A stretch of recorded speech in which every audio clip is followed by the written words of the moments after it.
Welcome. In this video I'll show you how to track button clicks in Google Analytics.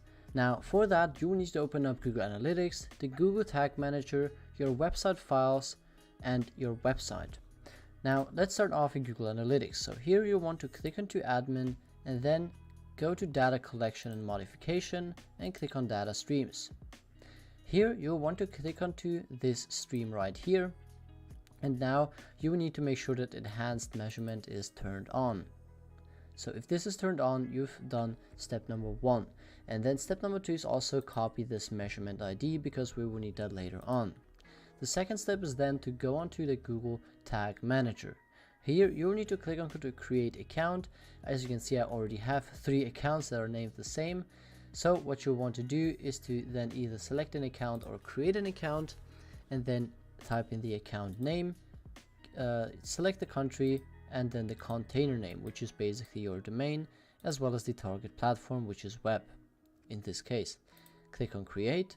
You'll need to agree to the Google Tag Manager terms of service, so agree to that and click on yes. Then you'll be in your Google Tag Manager dashboard.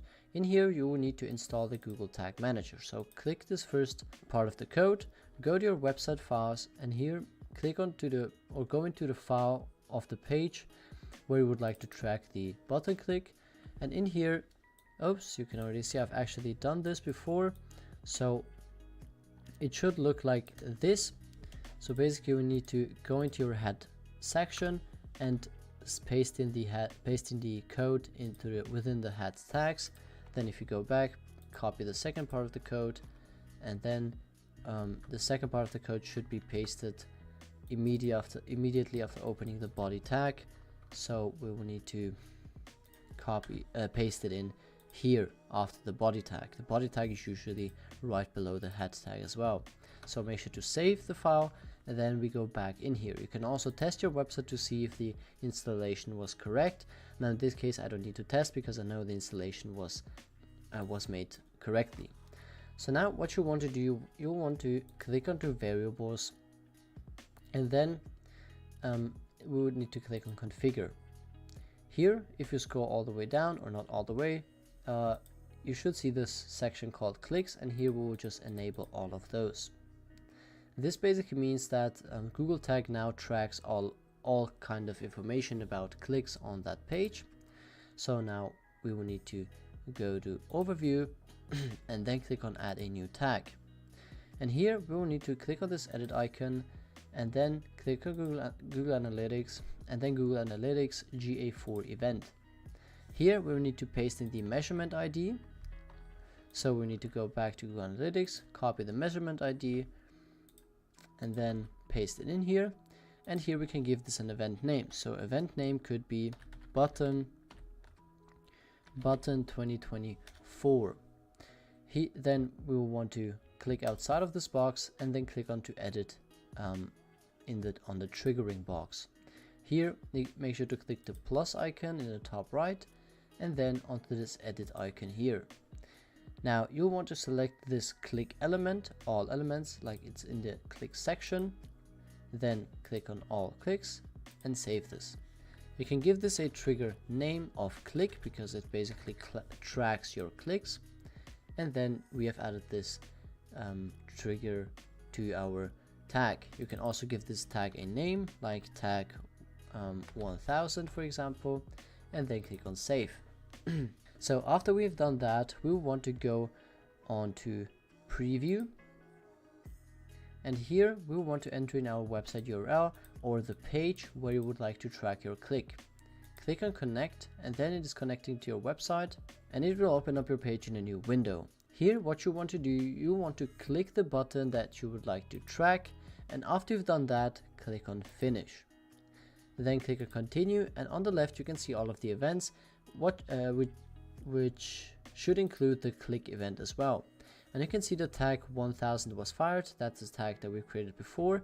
And when you click on variables, you can see a lot of variable kind of information about this event. So here the button text or the button class, for example. I like to use the button class.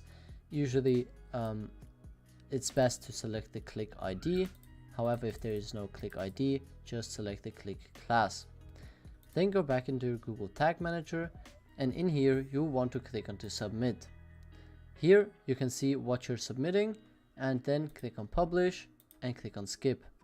And now you can see we have published a version 2, which includes 1 tag, 1 trigger, and 0 variables. Now there shouldn't be 0 variables. Let's see if this is an error. No, okay, it shows up 1 tag, 1 trigger, and 11 variables. Now if it doesn't show 11 variables, or if it shows 0 variables, you need to go into variables and then click on submit again, because then you're actually submitting the changes that we've added those variables. Now what you now want to do is to go into Google Analytics, click onto admin, or click onto admin in the bottom left, and then scroll down and go to debug view. And on here you can see all of the events that are being fired. So you can see this is the event that we fired. Now if we go onto the website, now on our website I'll refresh the page and then click on this button again, and back in Google Analytics we should see that it should fire this event. Now if it doesn't show up right away, that's no problem. Sometimes it takes some time, but what you can do is you can go onto reports, then click onto real time, and on the right side you can see button 2024. That's the button that we have created. That's the event that we've created. Now it shows up that we've clicked it 3 times. If I go back onto my website and I refresh it again and I click onto this button, it should refresh this to 4. So this number should change to 4 in just a few seconds, and if that is the case, we have set it up correctly. Now you can see it updates every minute, so we might need to wait some seconds, and I'll see you when it updates. Oh, you can see button 2024, it shows 5 now. That is because I've clicked it twice, like 2 times within that 1 minute. And that's basically how to track button clicks in Google Analytics 4. If this video was helpful, make sure to like the video, and thank you for watching.